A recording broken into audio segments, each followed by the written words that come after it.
What is an internet? Thanks, Kyle. Yeah. That's good. Exactly. Let's hope. Good afternoon and welcome to another Friday live stream. We are here despite teething problems with Rishi We from made it. Nikon. Hey, everybody. Thank you very much for joining us and for waiting an extra 6 minutes for us to get started. Won't even go there. So Rishi does not drink coffee. This is a very important question.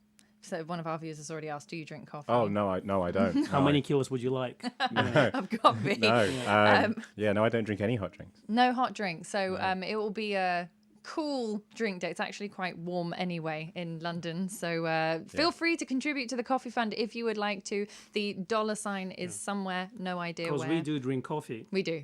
Very much so. Keeps us going. Now, please do put your questions. I haven't actually had a chance to look at the comments yet. I will try and read through them. We've compiled some of our own, and a few of you have even been sending them to us through Instagram and on our original video. Thank you to everyone who watched that original video. And to those of you who've already pre-ordered the ZFC, today we're talking about the ZFC. I should have started with that. Yes. The little camera that Nikon announced recently. That's right. If the sound is rubbish, it says there's an echo. Roy says there's an echo. Just Who's refresh echoing? Yeah, because okay. no one else has said there's an echo yet, and it might just be you, because different computers do different things. That's true. That's true. We're going to move you a little But bit. also just we a have little bit. we have so lots of microphones. So if I move over here, we got 3 oversized microphones. that's right, and then you move over there. And I talk like this. And then we talk like that. We should be good. Okay, hopefully there won't be too much echo. Paul just made it just in time because he wasn't late. Because that was us. That was us that was late this time. The management is never late.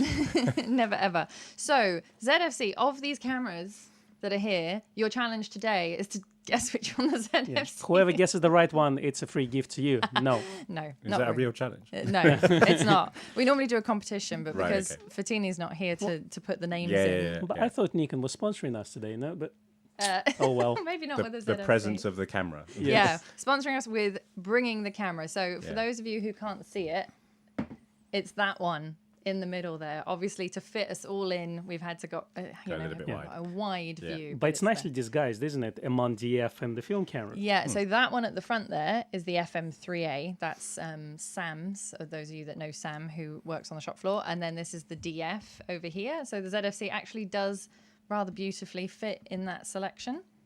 So yeah, if you can, wow.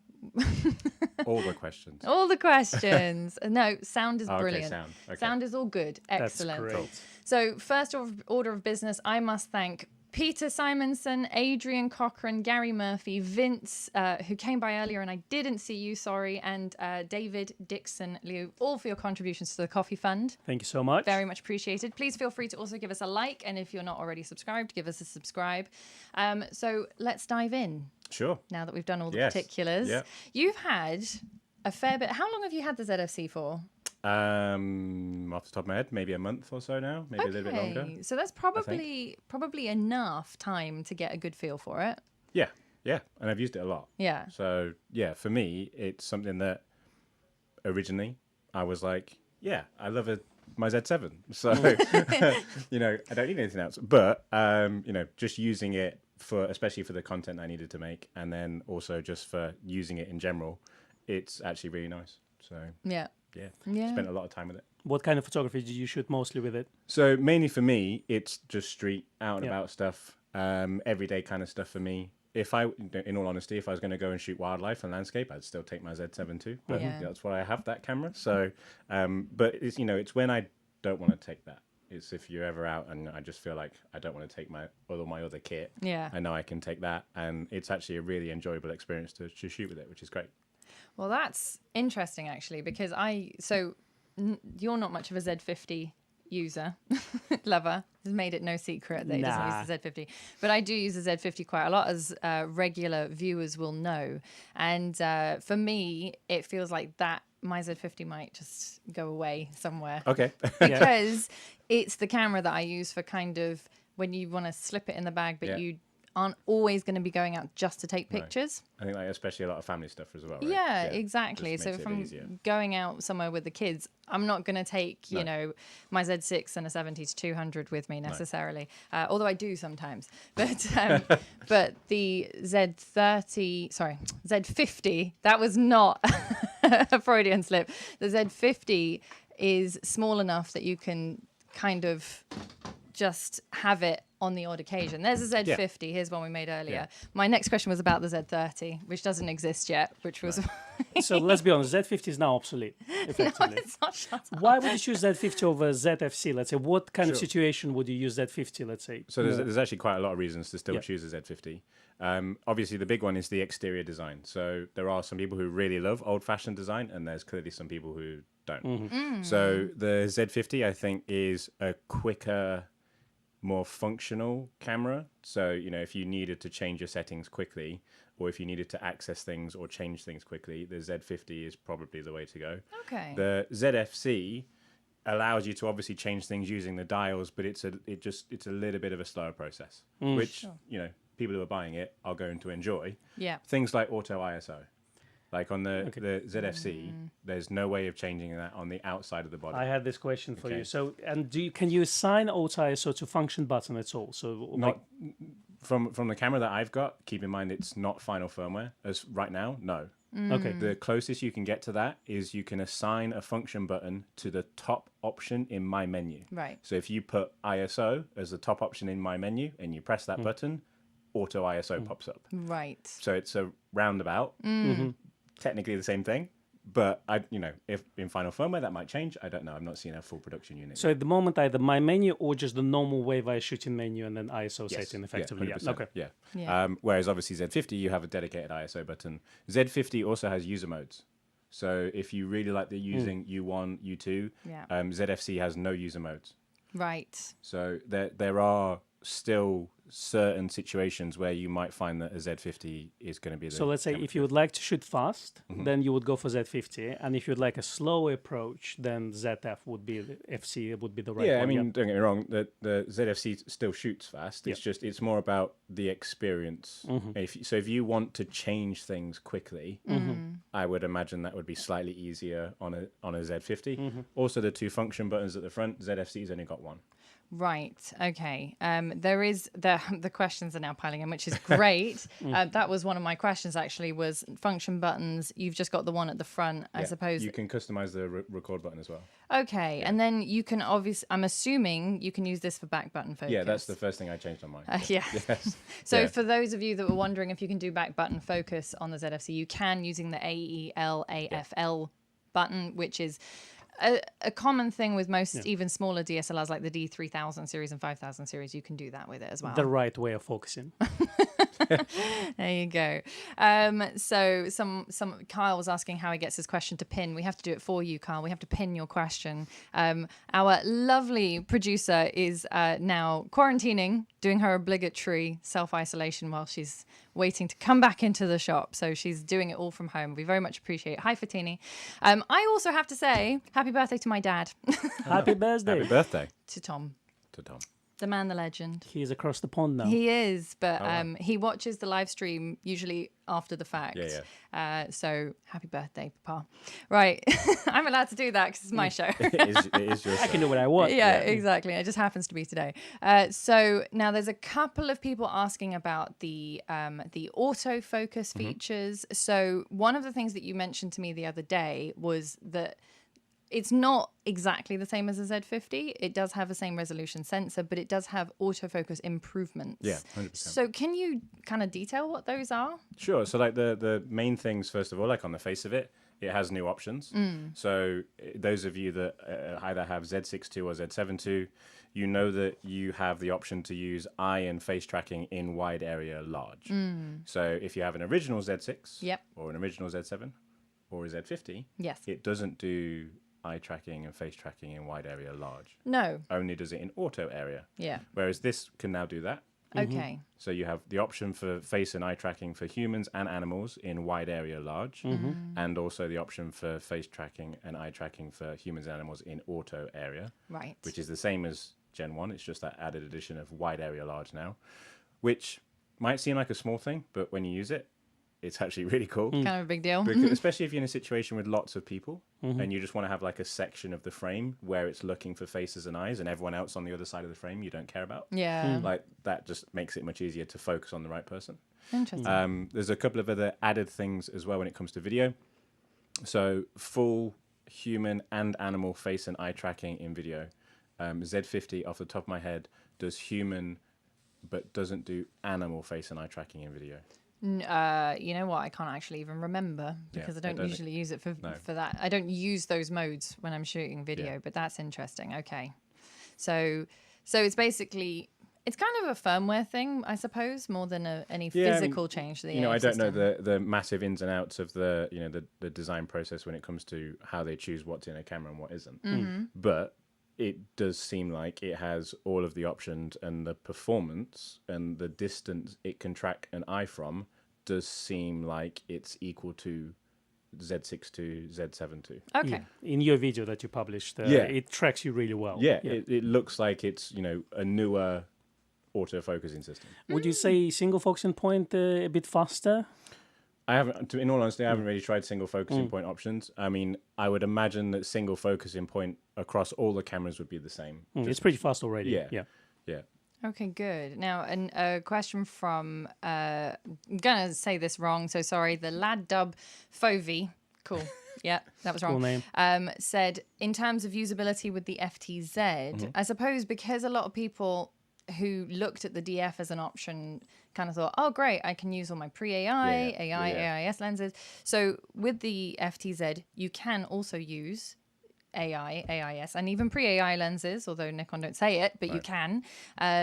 But in terms of control with those, and also AF, AFD lenses, is it the process basically the same as the Z6, Z7? Yeah, the process is the same. One thing I'd highlight is if you do have an older lens with an aperture ring, if you have the aperture ring unlocked, you don't get an aperture value. Right. So, for example, we've got here a 28 f2.8D, which there's probably no way you're easily going to be able to see that, but it's got an aperture ring on it. Trust me, it does. And so this is one of the lenses that does have the lock on. We've done many live streams on the subject of the older D-type lenses where you've got that lock at f22. So what you're saying is if you unlock it, then you're going to get no aperture value. Yeah. But if you lock it, will you be able to control the aperture from the body, essentially? Yeah, 100%. Yeah. Okay. And that value will then come up on the small screen on the top of the... I love that little screen. So cute. Speaking of focusing manually, the normal question I've been asked, if you have a let's say, highlight picking, or let's say just a focusing picking switched on, which section would you use, low, normal, or high? Depends on your preference, but also depends on your use case. So personally, I pretty much always have mine set to 3. Okay. So the way that it tends to work, it does slightly vary depending on the lens that you're using, is that one will only show you like absolute critical sharpness. Like if it doesn't think it's the sharpest thing on the planet, it won't show you it. Right. So to some people, in some cases, especially if you're using a lens that's soft, it doesn't bring anything up because it doesn't think it's in focus. Whereas like 3 will show you areas of sharpness almost pretty much up to the extent of your depth of field. Okay, so that's a middle ground, isn't it? Yeah. Okay. Yeah. So that's what I tend to use. Normally, we recommend like 2-3 is where we would normally go. Yeah. If you've got a good macro lens, you could maybe go to 1. I usually use 2 as a sort of middle ground. Yeah. But there we go. That's a good question. Andy, to answer your question on the 28 f2.8 special edition, that one will only be available in the kit with the ZFC. As far as we know, that's not going to change. But the other question was, does it have an aperture ring? From what I've seen, it doesn't. So there's not technically an aperture ring, but the ring that is on the lens is a control ring. Right. Which means it's customizable. Yeah. Which means you can change it to aperture. Nice. Oh, okay, that's cool. So that's a nice way around it. Thank you for that question, Andy. Just in general, all Z series lenses can change their manual focusing ring to aperture. Is the shutter release button metal? That's a really good question, actually. I think so. That's the question from the internet. Yeah. It's cold. So It's I'm cold. going to go yes. Okay. Yeah. But don't quote me on that. Sure. Now, I had a few questions from people saying, okay, in the sort of grand scheme of changing from DSLR, if they're DX users, Yeah. and this kind of ties into a question that someone that Jelte van Giest posted, said, what about a switch from a D7200 to a potential ZFC? And then I had someone else email me in the week saying, I have an old D300S and was looking at like a D5600 because the technology is just newer, Yeah. not because they're using the D300S for a particular reason. Yeah, Okay. exactly. So in terms of an upgrade from any of those smaller DX bodies, do you think that the ZFC is maybe a choice to look at, or do you think that they should hang on for more lenses? What's your thoughts? I think the way that I often basically answer this question is the viewfinder. So I feel like if you're a DSLR user and you like optical viewfinders, what we tend to find is that you want another DSLR because you want another optical viewfinder. Sure. So it comes down to, irregardless of what camera it is that you're looking at, if it's a mirrorless camera, the first question I always ask people is, are you happy to not have an optical viewfinder? Now, I think as optical viewfinders have progressed, that question is less and less important. Yeah. But especially if you're using like a D300S and you've not had a new camera for a while, you might not know what the changes are or the differences are between an optical viewfinder and an electronic viewfinder. So if the answer to your question is yes, I don't mind an electronic viewfinder, then you get all the other benefits of newer technology, newer processors, better noise performance, focusing systems, and so on. But some people just don't like electronic viewfinders. Yeah, and I think that's more personal preference than anything, because I can't see what's the opposite of benefit?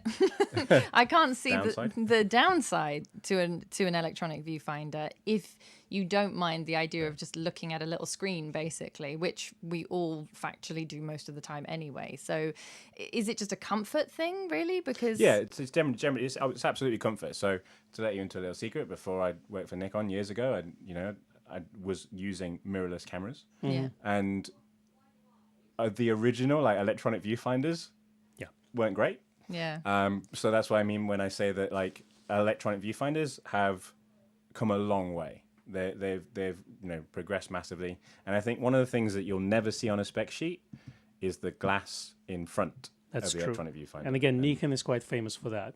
And that makes a huge difference. But we also get higher refresh rates and higher resolution screens inside as well, isn't it? Yeah.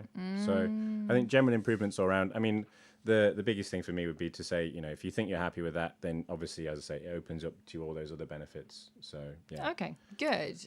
Did you have? I have loads of questions. No, I'm just I trying to sit through them.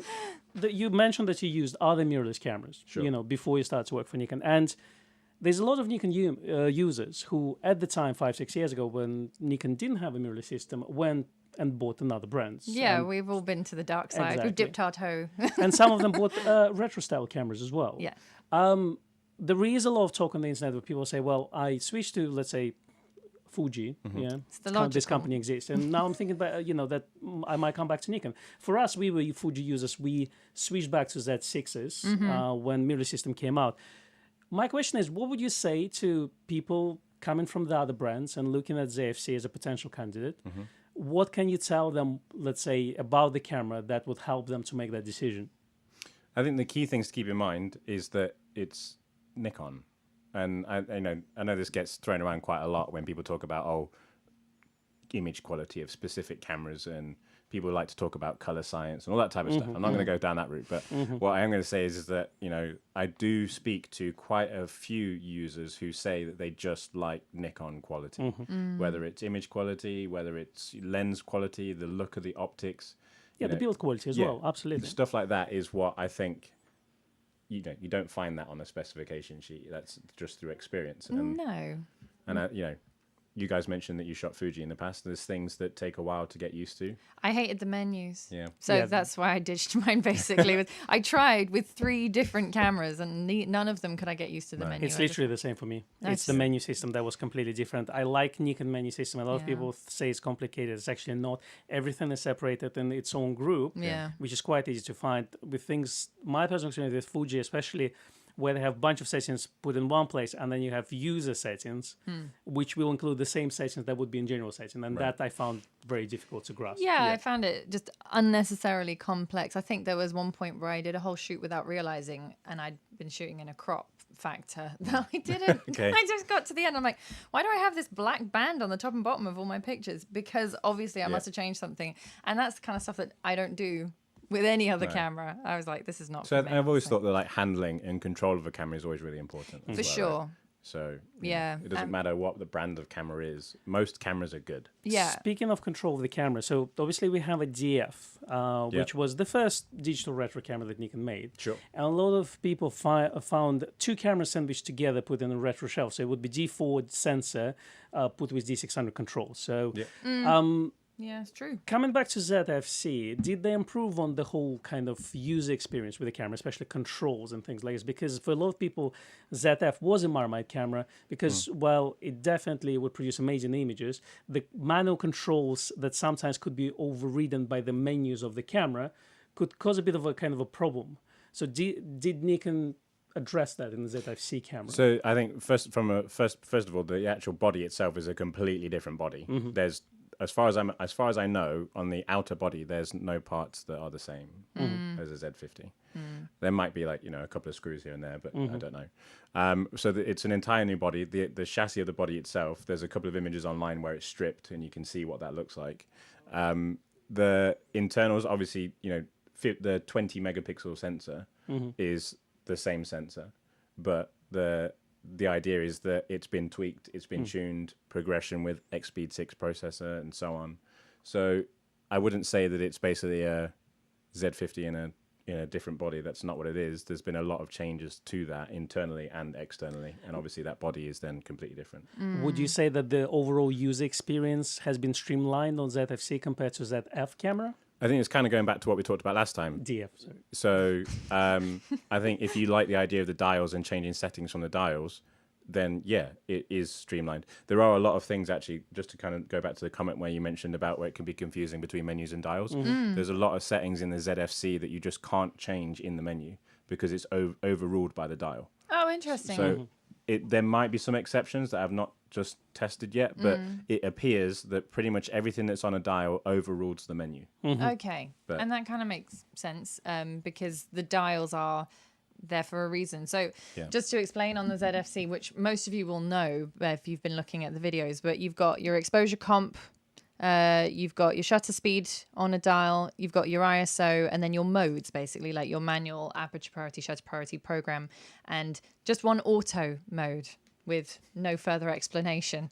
which I guess is it's the equivalent of like complete auto. It's full auto. It just turns everything off. Yeah. Well, So it turns it into a point and shoot sort of thing. it's when you hand it to somebody who has no idea what they're doing. Yeah, exactly. Here, you can then you don't change anything. And then in terms, a couple of people were saying like, oh, how do you then change your autofocus modes and stuff like that, or your release modes? Sure. So I guess all of that is done through the I menu. Or... Well, the key one is you've still got two function buttons technically. You have a function button on the front, which I've assigned to autofocus. So there's that one there. And you can use the red record button when you're in stills as a Right. function button as well. Okay. So if you do have settings that are important to you that you change regularly, you still can put them on buttons. And then obviously everything else can go into the I menu. Yeah, sure. I very much, my I menu is like the place where everything that I change, every single one of those options is something that I use all the time. And I think the biggest thing for the I menu, because especially if you've come from a DSLR, not a lot of people realize this, you can use the I menu whilst you still have your eye to the viewfinder. You don't have to take that away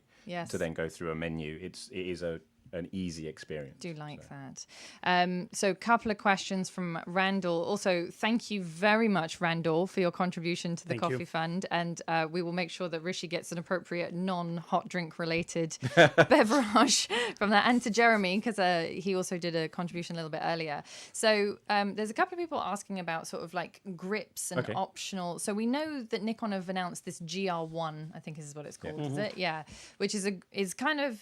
just adds a little bit of extra size. Have you seen one of those in the flesh? Not physically, No? no. Okay. I have seen quite a few pictures of it and specifications around it.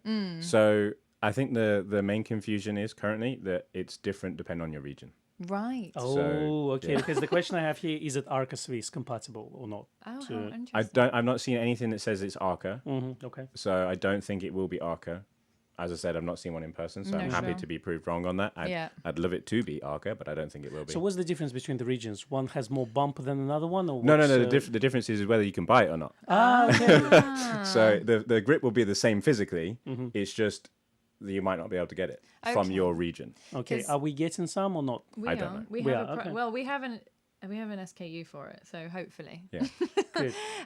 Now, so Randall's question was, would you get a small rig, either Mm-hmm. cage? I mean, he said cage. So, for example, the Canadian Nikon said that they will not have the extra grip, Right. according to Randall, and Randall would know. So then I suppose there were, because small rig are quite well known now, Mm-hmm. and Nikon obviously put some of their kit into the movie kits, the vlogger kits, and Yep. things like that, which is Small great. rig are making the attachment for this Right. Okay. that will come in the vlogging kit in the UK. Yes. So that's made by Small Rig. I'd imagine that Small Rig will also then do their own cages and brackets as well. Yeah. So Yeah. if for example you're in a region that you can't get a hold of the little extra Yeah. grip, then potentially that's a good place to look. Sure. Yeah, I Sure. know a couple of people who've bought small rig. And customers as well that have bought actually the small rig L plates for their Z6s and Z7s Yep. because they don't actually want a motor drive, like motor drive, that's really old school word, battery grip. Welcome to there the is- 1980s. There is no motor drive for Well, this camera. MBN10 was effectively a motor drive, well, a Well, battery pack, but you know, it wasn't a grip. It yeah. wasn't. But for example, because Baxter said, would there be an MD12 style grip for it, which is a motor drive essentially? Yeah. It advances, it gives you faster frame rates. I think that etc. should be reserved for the full frame version. That would be nice. Wink, wink. Nudge, nudge. We're not even going to look at Rishi when we say that because we know he knows that He can't say nothing is anything. happening. I'll still keep asking throughout this. as many stream, questions you as know. you want. Yeah, exactly. And you Yeah. can just stare Yeah. and not So, No, blink. but to actually, yeah. answer that question directly, I mean, yeah, I also think that the grip itself is just it's a bump. It's plates of metal and so on. So I also think that there will be quite a lot of third party stuff that's made for it as well. Yeah, and I mean Yeah. the DF. Interestingly enough, Tetsuro Goto, who designed the DF, said that one of the beauties about it was that it is one of the most kind of customizable. You can really make it your own Yeah. sort of camera. And There his is had stuff on a it, locating pin. right? So anything that's made for it would need to be adjustable for the locating pin. Oh, that's kind of cool because There is hope. opens up the possibility. Yeah. That's and- not an electronic locating pin. Just No. keep that in mind. Yeah, because exactly. people sometimes take that the wrong way. Could get confused. So it's entirely possible. There were also a couple of questions around the colours. I know that when we first spoke, you were saying that there's going to be colours available for the Asian market. Yeah, again, it's one of those things that's market related. So as far as I'm aware, that's a no in our region. But I am not the person to ask that. No, sure. It's interesting to bring out because then Yeah. someone else commented on one of our videos and said that in Europe, they were told by someone in Nikon Europe, who I don't know Yeah. or how or why, that Nikon Europe would get the tan version. Yeah, and my confusion about the whole thing is because is it a separate SKU or is it actually, because I read somewhere that actually when you pre-order it from Nikon Japan, you can then specify which leather you want on the camera and then they would manually place So- on it. But As I said, I'm not in sales, but my understanding is it depends on the region that you're in, and it depends on what system they have in that region. Because some places, like the UK, don't hold their own stock. Yes, exactly. what about black version? So yeah, an Yeah. all black version. I'm Didn't see one actually. No. Randall wants to know if you would what color you would get. He's asked me if I want the pink one. I like the bubblegum pink. I actually like the mint green one Mint one is slightly more. nice. I would like one. I forgot to wear my jacket, but I'd like one in this color if they were doing a customizable Okay, option. is that a royal blue? royal blue? Yeah. This is very me. And Would then you go for Grace Blue? I would like go. a Well, no, navy it's one. kind of. This is a Becky blue. This is the color of my car. But I would say Randall said, "Would you go for a black and silver?" I actually like the Lapita style one, which is the tan. Yeah, that's the one I would want to get personally. But I guess, I'll be fine with the standard one. Yeah, you're not complaining. Whatever comes my way, as long as it's free, I'm fine. No, I'll the tan one, my uncle from Nikon, No one's giving you a You'll free get me camera, one. you know that, right? No one. What am I doing here? Exactly. So hopefully that answers your questions, Randall. If you had a color option, what would you go for, Rishi? I'd probably just stick to black and silver. Okay, Yeah. fair enough. Or if there was an all black one, but I don't know. Keep it simple. Yeah. Fair enough.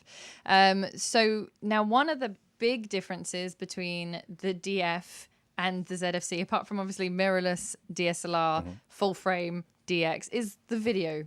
Yeah. So we have video. It's full 4K video in ZFC. Yeah. Full pixel readout. Nice. And someone did ask if you had actually managed to test it with any of the Atmos gear. I think Yes. if I can find that question, it was a little while back here somewhere. It's disappeared. Anyway, is the output? It's full output basically with the Yeah, so Atmos?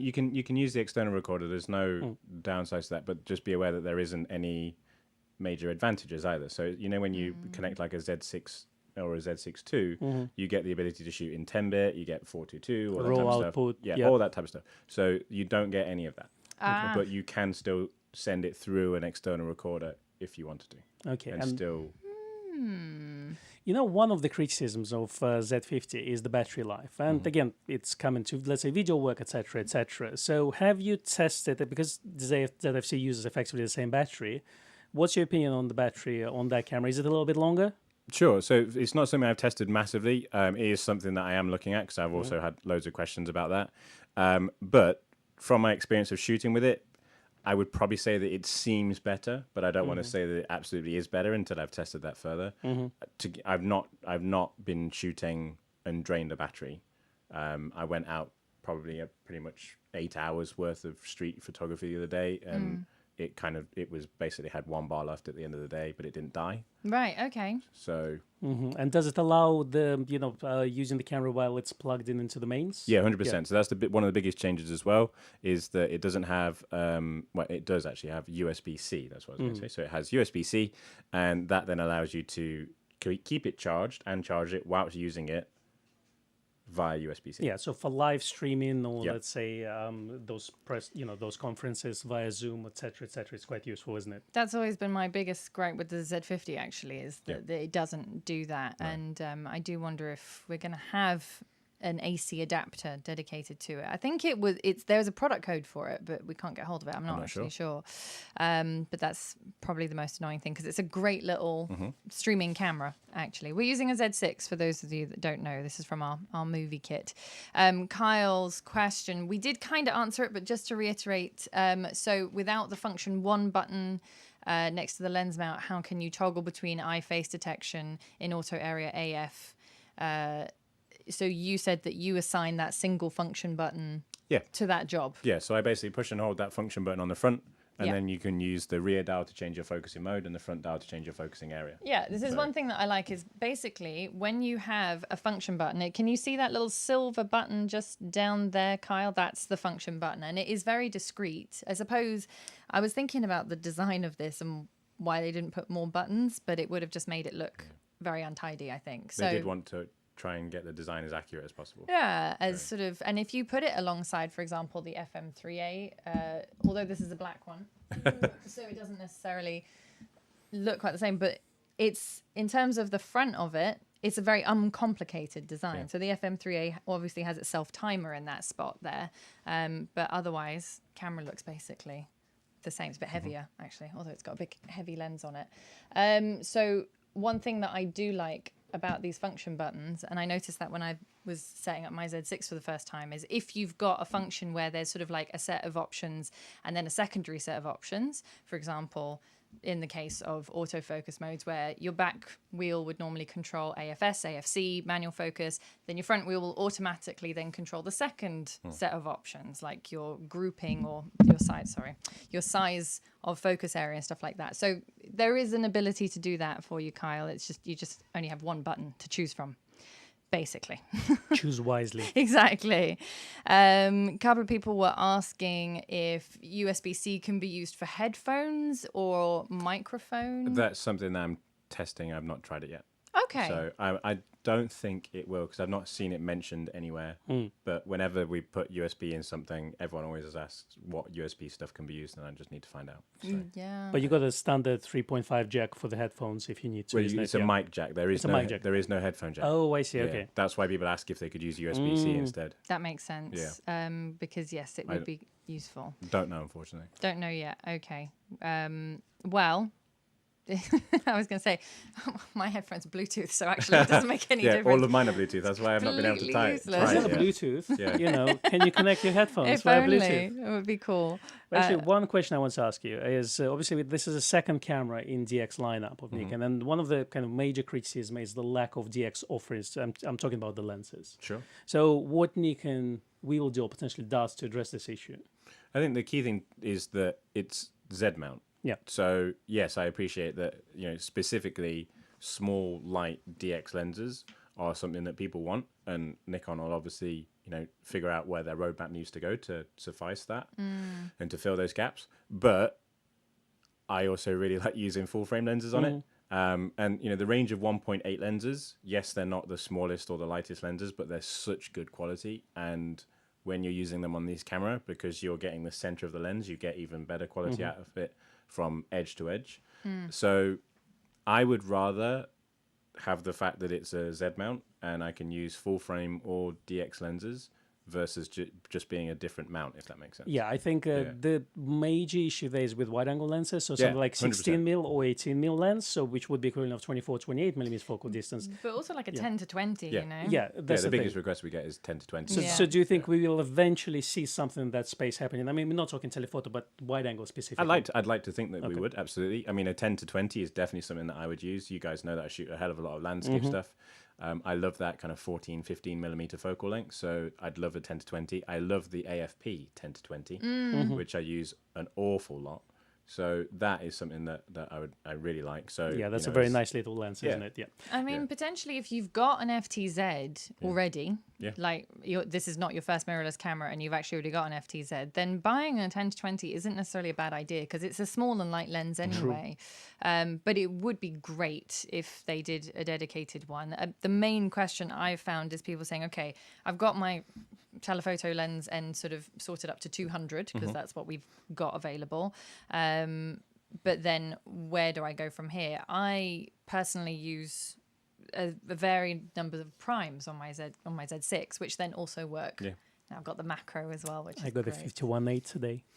Nice. So these all work really nicely with the DX sensor, and you kind of then get the best of both worlds. You get that cropped image area, and that sort of, I would say, it's not really making your lens longer at all. No. It's just a crop, but it makes Just you magic. Yeah, exactly. But it Yeah. feels better. Yeah. So then, in terms of other DX lenses, so we've had the development of announcement of the 18 to 140. Did you have a chance to look at it yourself? I've not seen one. So if something goes into a development announcement, that basically means that it's not technically fully announced, but it's going to be announced at some point. So I can't always, see things that are under development announcement, if that makes sense. So yeah, I've not seen an 18 to 140 yet, but it does look really small. Okay, From the shots that I've seen, that's promising. it does look really small, which is really nice. So Yeah. it should be a good kind of all-in-one. Yeah, on the roadmap, it looks about 24 to 70 f4 size. Yeah. Yeah. Yeah. A little bit smaller than the 24 to 200. Okay, that will be quite interesting. And then someone was asking if there will be any more retro styled lenses. I think that's definitely going to be to do with market and reception to retro lenses that have existed before. I would like to think so, but at the same time, they are obviously going to be equivalents of lenses that already exist. I think that's Yes. probably going to be the easiest way to do that, if that makes sense. I'm Yeah. going to link another question to this since you asked this, Bex. Obviously, probably the most often asked questions we have is, will the full frame version eventually appear? So do you think that the success of this camera will effectively determine if Nikon ever will release a full frame version? Obviously, you can't say 100%, but what's your What's your opinion? thoughts? What's your Like, personal opinion? My own personal opinion Yeah. that's not attached to anything ever. Yeah. and Exactly. should never be quoted exactly. anywhere. Yeah. Says Richie, who works for Nikon. Yeah. No. But, I think you're right that Nikon's standpoint is always that they react to market and what customers ask for. And I think what we've seen and what you guys have seen, what I've seen in kind of comments and stuff and replies to videos and thoughts about how great this is. I think that there is a lot of people in the market who do really like this camera, and then there's also people who do really like the idea of it being a full frame camera. I think you do have to keep in mind that if it was full frame, it's going to be a lot more expensive. Yes, of course. So price wise and the size of it, it's going to have to be bigger. It's going to have to be more expensive. I mean, the only way they could make it somewhere in the ballpark of the same price is if it was like a Z5. Okay, well, if you call it, let's call it £2,000 ZF body. So I just want to ask people in the chat here. So would you pay £2,000 for full frame ZF, which will be, let's say, based on Z5 or Z6 camera? That's an interesting question. So would you buy it? Because if you think about it, when the DF came out, it was what, 2,800? It was expensive camera, Yeah. but it did sell. I mean, we deal with customers who are really keen enthusiasts, and Yeah. we've sold quite a lot of those. Yes, they were incredibly popular for us. In fact, we're doing a little promo with the ZFC where if you pre-order it, then you get a Billingham case. I thought you were going to say you get a DF for You free. get DF for free. No. I'll take two. They're like hen's teeth. You get a Billingham case, which is in a custom Grays of Westminster Navy, I might add. It's very nice indeed, which is exclusive to us for a short period of time anyway, until Billingham decide that they want to make them for everybody. But right now they're just made for us, which is very nice. And you get a cleaning kit and a memory card. But when the DF came out, he's going to go get one now because we've got you've got one. We've got Nice. one. We got our first little delivery. And Amelia very carefully packaged that, and you're just going to undo it all. Oh, like everything's in there, ready to go. Look at it. It's all on the floor. Oh, It's lovely. That is It's actually so a very nice nice. blue. Actually, it's really nice. design on the color of my shirt. That's right. We based it entirely on Con's fashion choice. And we have tested it. In fact, leave it out because I'd love to put the ZFC in there afterwards. I had to test it based on a Z50 and Oh, a I see what you- and I a see what you mean. Z6. Yeah. I was Yeah, like, for okay, it's sizes. good. Yeah, we'll take that one. Sure. So when the DF came out, Yeah. Nikon actually did a promo with the Hadley Pro Billingham This bags. they did, Yeah, and we were allocated a bunch that however it worked, can't remember. And we sold out so quickly. And I remember our Nikon rep at the time was like, well, I don't have more. I was like, I thought the point was that we sold them, but then They've all gone. Yeah, They've all gone, exactly. yeah. And I think they were supposed to tide us over for about 3 months or something. So They did some MPS branded ones at the same time. I did think, they? Oh, nice. Anyway, so funnily enough, Denise from Billingham said, I've actually got a Grays of Westminster leather stamp in Wow. archives, and I wonder what it was used for. And I was like, maybe we were going to do something. Maybe we should Yeah. do something. So Maybe you We should buy one. maybe we should buy the stamp, and then we Yeah. can just imprint it on stuff. But anyway, so that is there. If you are thinking of pre-ordering a ZFC, we do have a limited number of these little kits available. So you are welcome to. You just basically pop your order through online, and then you will automatically get the kit. There's no promo code or anything like that. But it just goes to show how popular that camera was for us. Yeah. The DF, it really was one of those, maybe more so for us than others. I don't know what. Yeah, I mean, it's not the kind of camera you'd walk into a high street No. shop. No, not necessarily. And I think when we we did a little Nikon School Training Day, and I think of all the different retailers there, nobody else had actually picked up a DF, whereas we'd had it and we're using it, and we're like, I'd done a review on it by that time for the Gazette and stuff, so it was interesting. Nick Can says for 2,000, yes, it's tempting. Yeah. Yeah, body only. I think the way that it's been done is great because if it was the other way around, if it was full frame, then yes, some people would have been happy because there's loads of people who like the idea of full frame. Yeah. But it would appeal to a much smaller market, and because it's going to be more expensive. Exactly. I think yes, the idea of it being DX, I think, is still good enough for most people, and it means that it can be true to size. Yeah, I mean, a few people are saying I would buy it if it had IBIS, for example. This is one of the main questions. So the ZFC does not have No, it does not. a stabilized sensor. That means that the VR has to be on your lenses in order to take advantage of that. Although I will say, because it's mirrorless, you don't get that same level of you don't get mirror slap. No, You don't get that any of handheld Yeah. camera shake that you Yeah. get from DSLRs. It's nowhere near as bad as if people have used like D800s, D810s, stuff like that. Or like the D5s, where it's Yeah. like kajung, and then it's very, very loud. So in that case, when you've got, for example, a Nikon F mount lens that has VR, that still works normally, right? with the FTZ. FTZ. Yep. Yeah, I'm asking this question because I've had a few people are like, okay, so how does IBIS work then, and how does it not work and stuff. So if you have IBIS on your camera, if I'm not mistaken, that combined with a lens that has VR gives you 5-axis Okay, stabilization. so this is where it gets a little bit confusing. Yes, so explain it to me. So this depends on the lens, depends on the camera body. Okay. But basically, if you're using a Z mount lens, Yeah. you get everything. Right. You got 5. You get 5 Axis, full yeah. access, right? Yeah. Whereas if you're using an F mount lens, you don't, Oh, okay. depending on the lens. Right. Okay, so whatever situation you're in, if the lens has VR, it has to use them together. Mm-hmm. You cannot have either or. Yes. If the lens does not have VR, it uses IBIS. Okay. Okay, but if you've got a switch on the side of the lens and you turn your VR off, everything's off. Mm-hmm. Turn it on, everything's on. You Yeah. can't split them. Basically. One or the other. Yeah. Yeah, I have noticed that a few people have said, "Oh, I can't turn the IBIS on or off in my camera." It's like, no, not with an F mount lens. So the switch is the one switch to rule them all in those situations. I mean, it's one less thing to worry about, isn't it? So it's true, but it's very much all or nothing. it's the way you look at it. There are quite a few people who are saying yes with IBIS. Someone said yes for $1,500. I think that's probably pushing it a bit.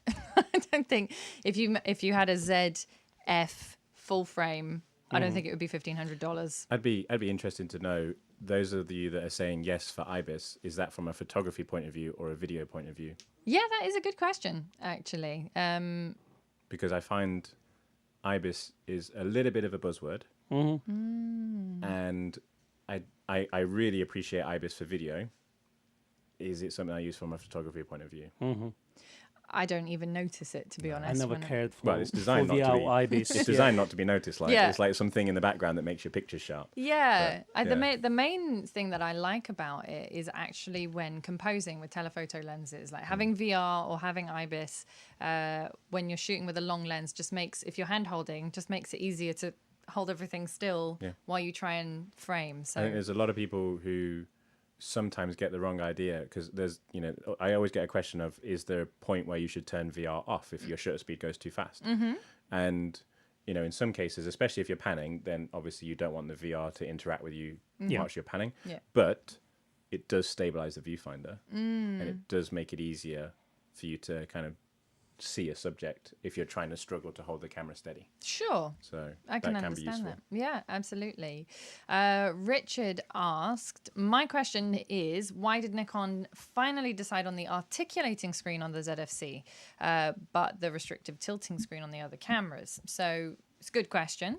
This is the first Z camera. I mean, you didn't design the camera yourself, so no. I don't I know can't if talk to you about what what the whole design process was, but yeah, I think it's a case of they wanted this camera to appeal to as many people as possible.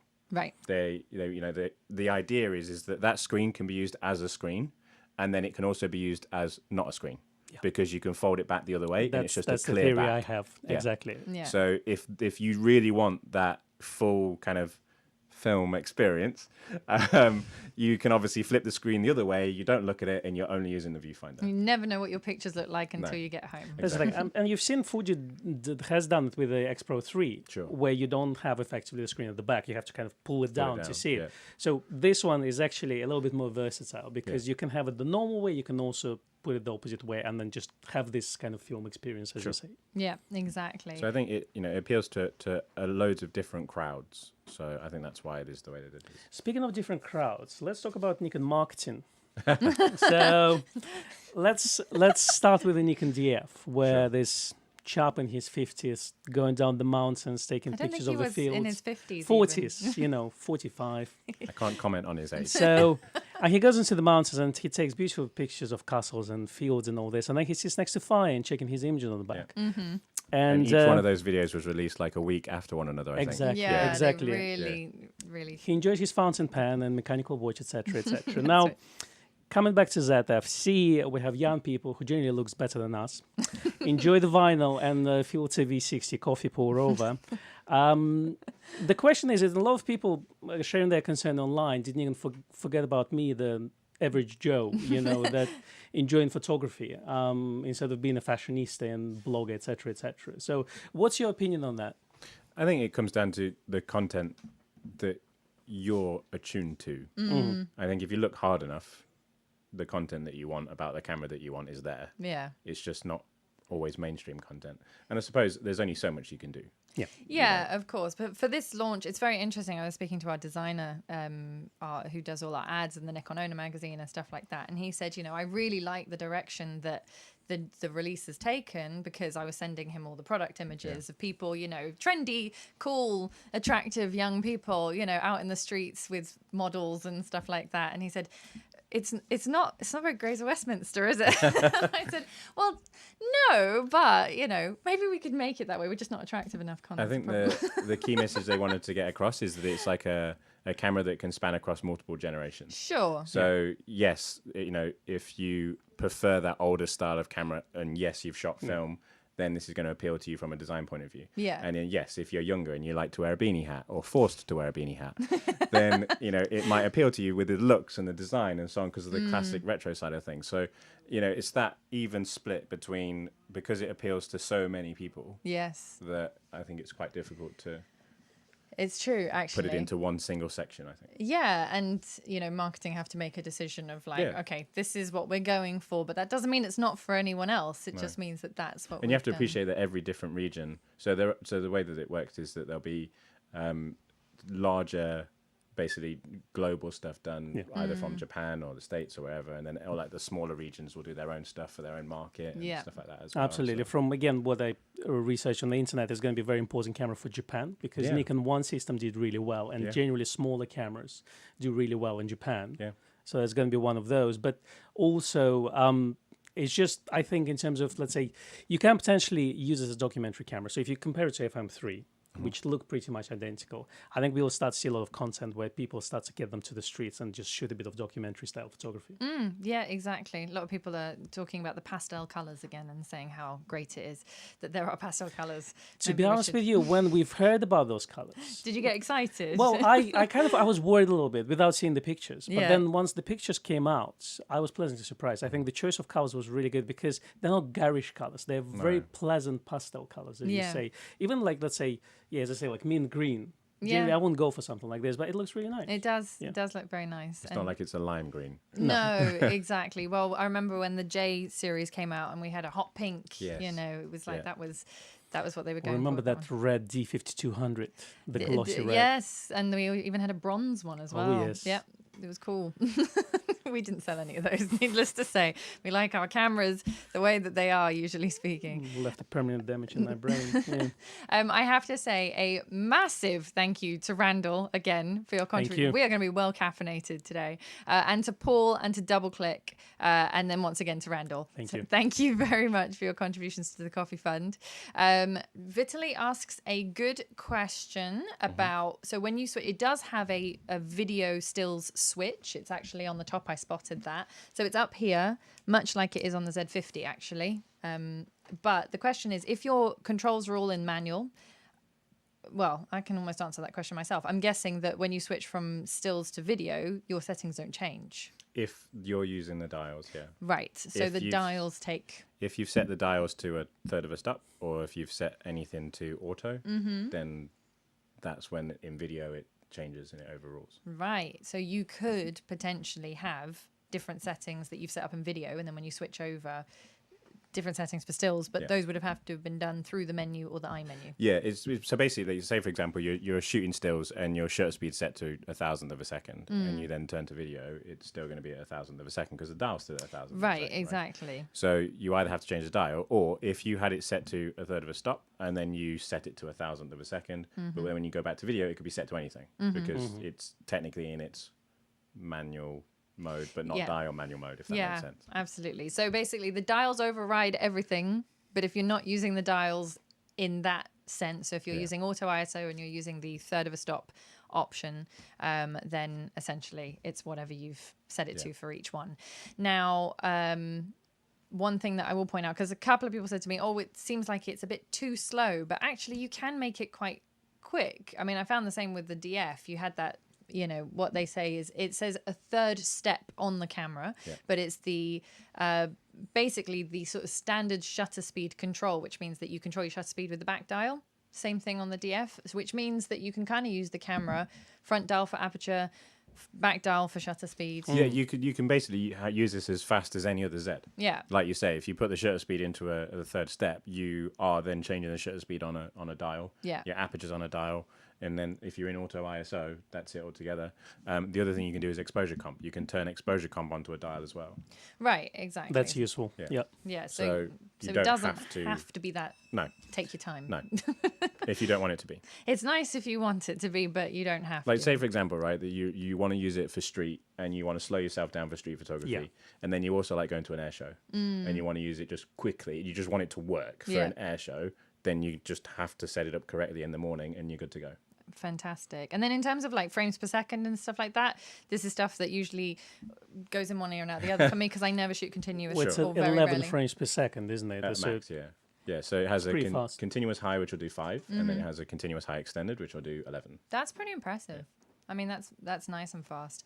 In terms of the sort of build quality, I think we touched on it briefly, and you've talked about it in your video as well. So it feels like it's much lighter than a sort of conventional film Sure. camera. Is it metal? Yeah, so a lot of the main body is a magnesium alloy, which, as I mentioned earlier, there's a stripped down view of that you can see if you're interested at what parts are magnesium alloy and which parts aren't. And then most of the top plate dials are carved out of aluminium Right. or aluminum. We don't do aluminum here. We No. just do aluminium. Aluminium. But yes, for our American viewers, that. So it is a metal camera. I mean, it. Yeah, don't get me wrong. There are still parts of it that are plastic, but generally the biggest touch points are metal, Nice. and it is nice to use. Yeah, exactly.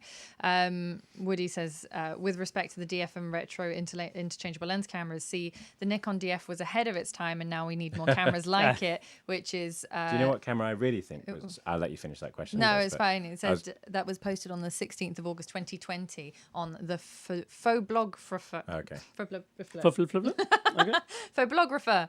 There we I go. really think the Coolpix A was ahead of its time. I was looking for one yesterday on eBay. Interesting. Yeah. They're going for 170 second hand. Wow. Beautiful. And you can buy a custom leather cover that you can Yeah. order from Japan for about $20. They look beautiful. That's amazing. There's someone I know who is within the MPS department that has one.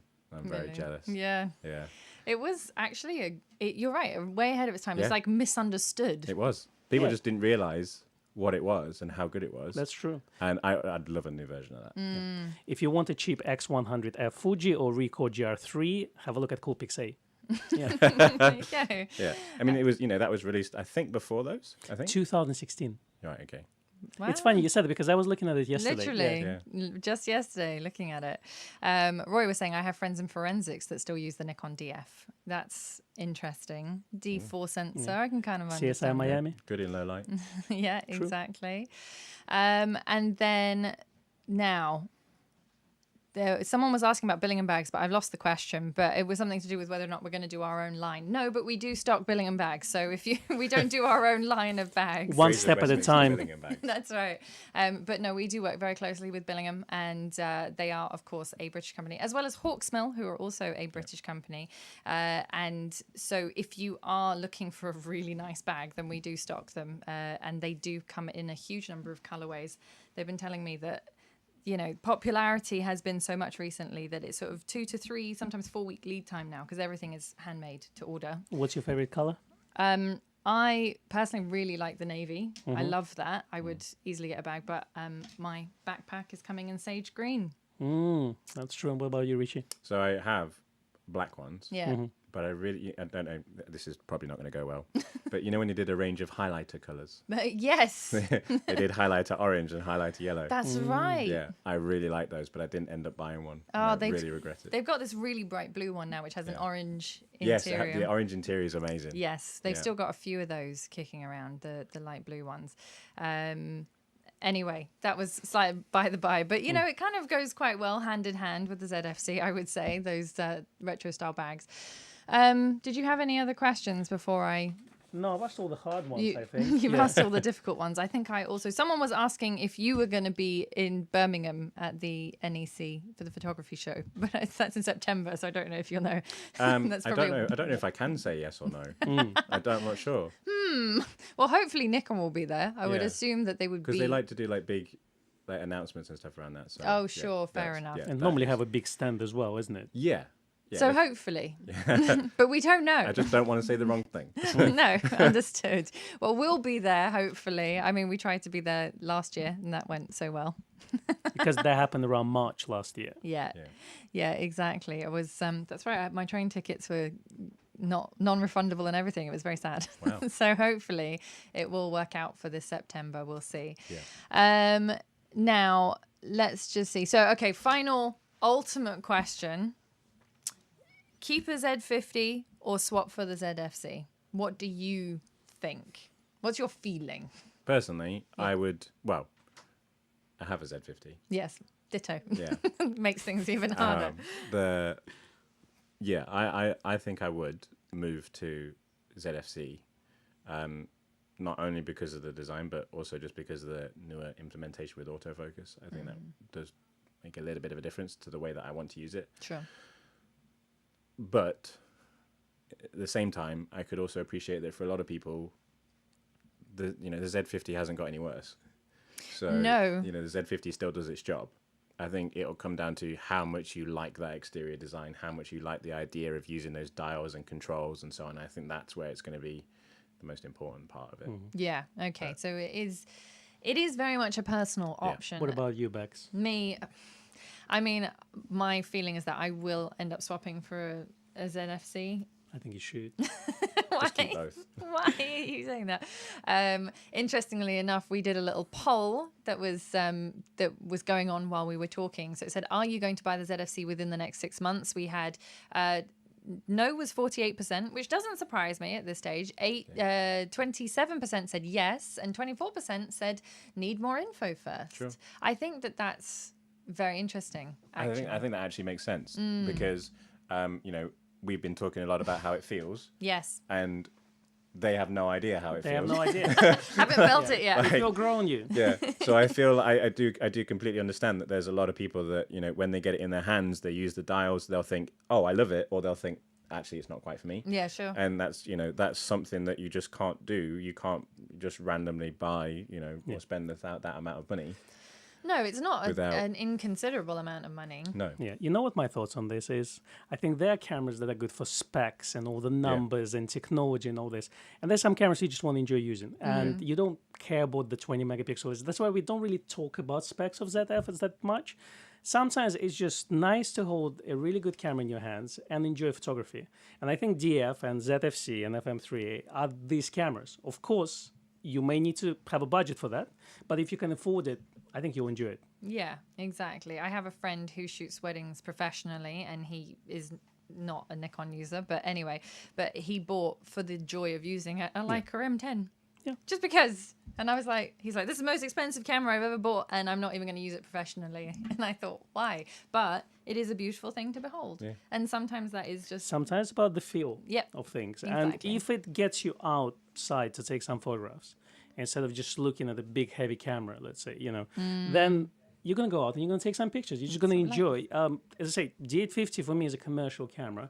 And if I book a commercial job, I will get my D850 out. I'm not going to take D850, let's say with 24-72.8 on a walk because it's a big heavy camera. Bit overkill. And something like this, to get an occasional random shot, would do a job much better.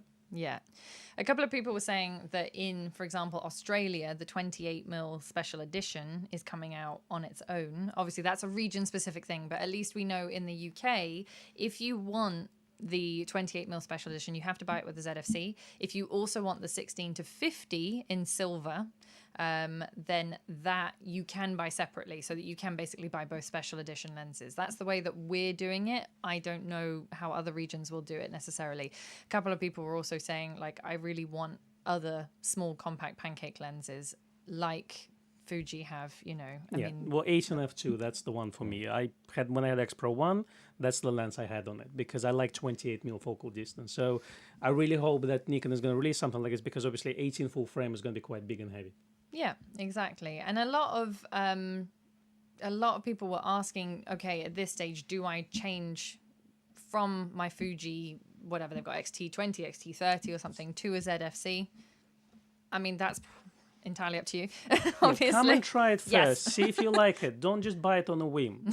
Make an educated decision. Yeah, exactly. When they come out in the UK, which is supposed to be the 28th of July, watch this space. We do have a lot of people waiting. We will put a demo on so that you can potentially, I don't know if we'll have appointments then. It depends on what happens. You never know, in the next whatever few... Boris says. Yeah, exactly. So depending on what Boris says, we may be able to just let people in to the shop whenever they Flood feel the gates. Exactly. We'll see. But you will be able to put your hands on it at some point. So if you want to know when the demo will be available, we will put that out. Do subscribe to our newsletters, which you can do through our website. It's right at the bottom of the page. It just says join our mailing list, and then we send you updates when these things happen. The one other question that I had was something that I've now... Okay. It has to be asked because people talk about it all the time and they say, I'm waiting for a Z8 or the Z9. Those are... I'm assuming your feelings are that those are going to be very different cameras. Do you even have a feeling about the Z8? Because that's not been... No, exactly. Z9's obviously, We know that exists we know somewhere. the Z9 exists. I mean, I think, until something's officially announced, it doesn't exist. No. And I think sometimes people get really caught up on rumors, and those rumors don't ever come to fruition. Yeah. So and then they get very upset. I mean, Z9 we do know, but other than that, even if those cameras existed, there would be no reason for them to be the same. No, because sure. they would have to be different. Yeah, exactly. The It wouldn't D8 be logical. Like D850 and the D6 are not the same camera. Exactly. No. So- Yeah. A few people are saying Z850, like 8 ? And stuff like that. So there were a few comments on that earlier as well. A lot of people are waiting for a D850 replacement. We know. We see you. We feel your pain. We have nothing to say. But when we do have something to say, we will, of course, let you know. The D850 replacement is a DSLR. D850. Well, it seems to be Both. both. Right. Yeah. We get a lot of requests for, I want to be on the D880 waiting list, Okay. believe it or not. That's And a long waiting list. Yeah, it's an interesting waiting list. And it's a long wait. And it's a I long guess, way away. yeah. And then we get, I want to be on the Z8 waiting list, which is Right. funny because it's not a camera that exists yet. No. Well, So I'm on that list. you're on that list, I know. Right. Because that would be a D850 replacement. It's if I think it is what it is, basically. Yeah. Yeah. If Z8 is D850 replacement, 1-to-1 with a cutting-edge AF system, the same Z9, Right. etc., I would be the person who would use it for professional commercial work. But why wouldn't that be a Z9? It's a bit out of my price range. Let's But say you don't know that. how much. It's Well, gonna be. just based on that A1, let's say, which is cost 6.5, I assume that Z9 would be around that price range, plus minus, let's say, £1,000. So that's kind of, but of course, Nikon can pleasantly surprise us and release it at £3,500. Love it. But at the moment, because Z9 is positioned to be a G6, basically, replacement, then we're looking at £5,000 to £6,000 as a price. Well, Nikon have quoted multiple times that like the Z9 will be the ultimate.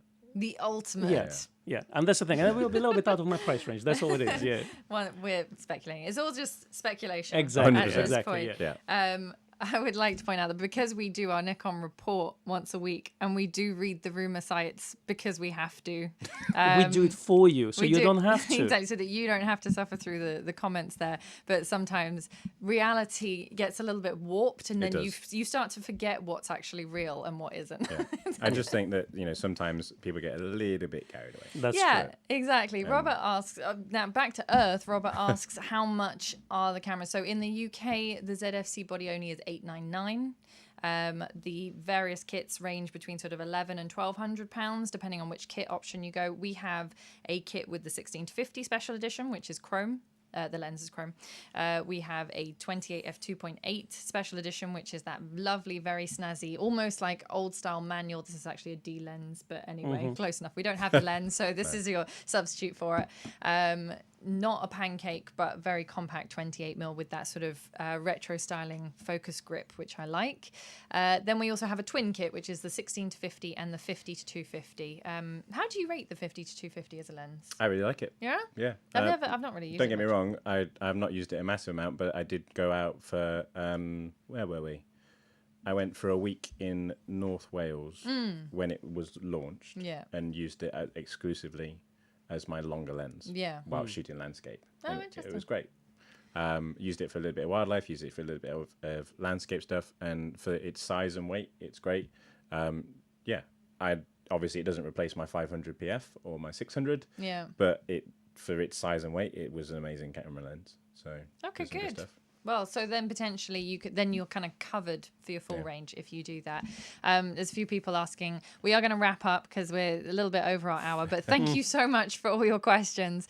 In terms of, future camera replacements and stuff like that, a couple of people are asking about like D500 replacements or Z500 equivalent. Right. I mean, I don't know what your thoughts are. My feeling is that the reception of the DX bodies is very important to Nikon in terms of how much demand there is for them. Yeah, and I think you also have to keep in mind, D500 was best in class, possibly still is within the DSLR market. And I'm aware that someone might want a replacement to that DSLR or that D500. I have no idea whether or not that will ever be a thing, but I do think that there are cameras that are better for certain types of photography because they are a smaller sensor. Yeah. A DX sensor, for example, does give you that benefit of extra reach when using full frame lenses, and that's what a lot of people like about their D500. So yes, exactly. There's definitely still a home for the D500. We did a whole stream on DSLRs being relevant last week. D500 with a 200 to 500 gives you something that not many other cameras and lenses can. Very true. True. And also, D500, because it's smaller sensor but has a full frame autofocusing system, is edge to edge, Right. which is very rare for a DSLR, Very true. especially when shooting through the viewfinder. So yeah, I think if there was a mirrorless equivalent to that, it would have to be something special. I myself was a D500 shooter, shot D500 for 2 years exclusively, Yeah. and then moved to D850.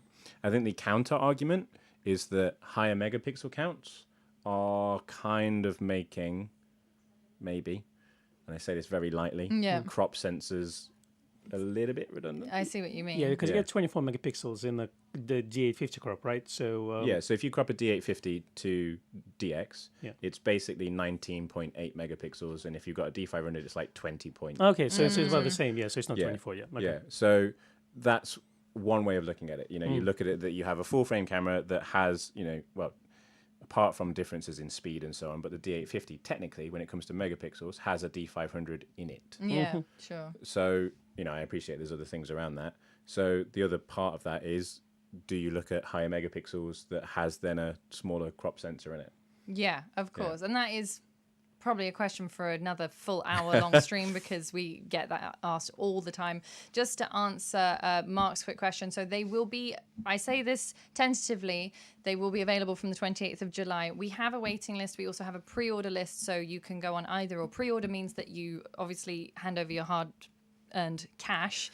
There is no way of avoiding that, unfortunately. That's if you definitely want one, essentially. If you want to go on the waiting list just to be informed when we get them into stock and when they're sort of freely available, we have a list for that. I look after all that stuff, so you just need to drop us an email, or you can, if you want to, just on the website. They're already there. They're ready to go. So you can basically have a look at our online store and they're there. The only thing is that the Billingham thing is kind of limited, isn't it? Yeah, I mean, it's limited to while stocks last. So if you go on the waiting list now, even the waiting list, not just not the pre-order list, then I'm pretty sure that you'll be able to get one of those That's kits. good to know. But I'm making no 100% promises unless you give me all your money. Right, anyway. So thank you very much for joining us this afternoon. Always a pleasure. Yeah. Thanks for inviting me. And thank you, everyone, for your excellent questions. We will certainly try and do more streams like this whenever possible. Logistically, it's always very Yeah, interesting. we'll see Rishi next week, basically. Yeah. Yeah, Every week. Just here every Friday Every now. week, yeah. And you feel free to drop your comments if you're watching this after the fact, and we'll try and answer them wherever we can. But otherwise, we will see you next week for another stream. Thank you very much. Have a lovely weekend. Thank you. Bye.